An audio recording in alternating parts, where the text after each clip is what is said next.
We live in uncertain times. Security threats are more complex than ever before. Cybercrime, human trafficking, climate disasters, violent extremism. No single perspective can solve these challenges. No single gender can carry the burden alone. The evidence is clear. Inclusive institutions perform better.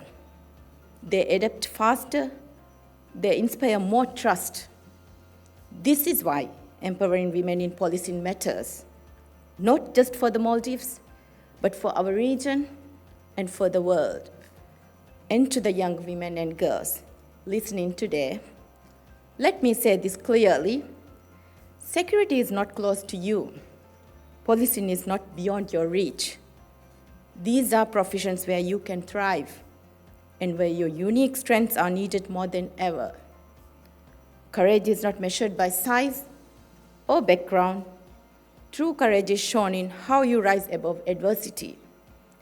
And I believe Maldivian women will continue to show that courage in its purest form.